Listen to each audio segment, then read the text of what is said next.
నమస్తే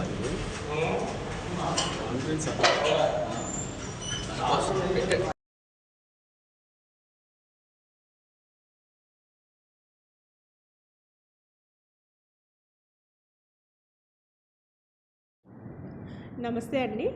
నా పేరు డాక్టర్ రమాదేవి. నేను మెడికవర్ విమెన్ అండ్ చైల్డ్ హాస్పిటల్లో కన్సల్టెంట్గా పనిచేస్తున్నాను. ఈరోజు క్యాన్సర్ గురించి కొంచెం మాట్లాడాలనుకుంటున్నాను. మనందరికీ తెలుసు, సొసైటీలో క్యాన్సర్ బర్డెన్ అనేది చాలా పెరుగుతుంది. మనం ఇండియాలో కనుక తీసుకుంటే ఎవ్రీ ఇయర్ 75,000 మంది కన్నా ఎక్కువ మంది క్యాన్సర్ సర్విక్స్ అనే వ్యాధితో మరణించడం అనేది మనం చూస్తున్నాం అనమాట.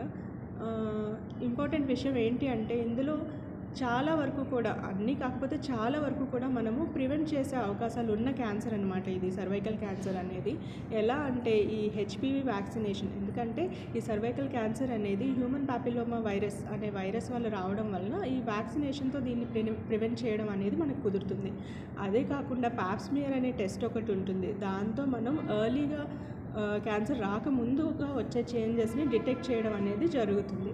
మనం వింటూనే ఉన్నాం, ఈ ఆస్ట్రేలియాలో ఈ క్యాన్సర్ అనేది నియర్ ఎలిమినేషన్ స్టేజ్కి వచ్చిందని.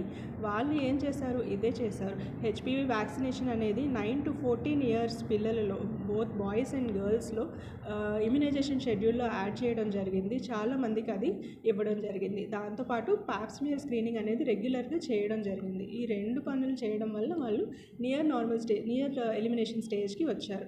సో మనకు అది పాసిబుల్ కాదా? ఇండియాలో కూడా అది పాసిబుల్. కాకపోతే మనలో కొంచెం అపోహలు ఉంటాయి. ఏంటంటే ఈ హెచ్పివి వ్యాక్సినేషన్ అనేది కొంచెం పెయిన్ఫుల్గా ఉంటుందనో, లేకపోతే సైడ్ ఎఫెక్ట్స్ ఉంటాయనో అనుకుంటారు. లేకపోతే ఇది మన వాళ్ళకి కాదు, కొంచెం హై రిస్క్ బిహేవియర్ ఉన్న వాళ్ళకని అనుకుంటారు.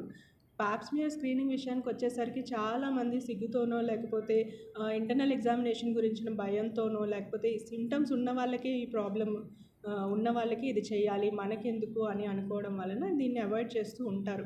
సో ఈ అపోహలు కనుక మనం తగ్గించుకొని మన 9 నుంచి 14 వయసు ఉన్న పిల్లల్లో ఈ వ్యాక్సినేషన్ వేయించడం వల్ల కానీ, లేకపోతే ఆ టైంలో మిస్ అయిన వాళ్ళు 26 సంవత్సరాల లోపు వాళ్ళకి క్యాచప్ వ్యాక్సినేషన్ అనేది చేయించుకోవడం ద్వారా, లేకపోతే ఈ పాప్స్మియర్ని 30 సంవత్సరాలు దాటిన వాళ్ళు ప్రతి 3 సంవత్సరాలకి రిపీట్ చేయడం ద్వారా మనం కూడా ఈ సర్వైకల్ క్యాన్సర్ని నియర్ ఎలిమినేషన్ స్టేజ్కి తీసుకువెళ్ళచ్చు.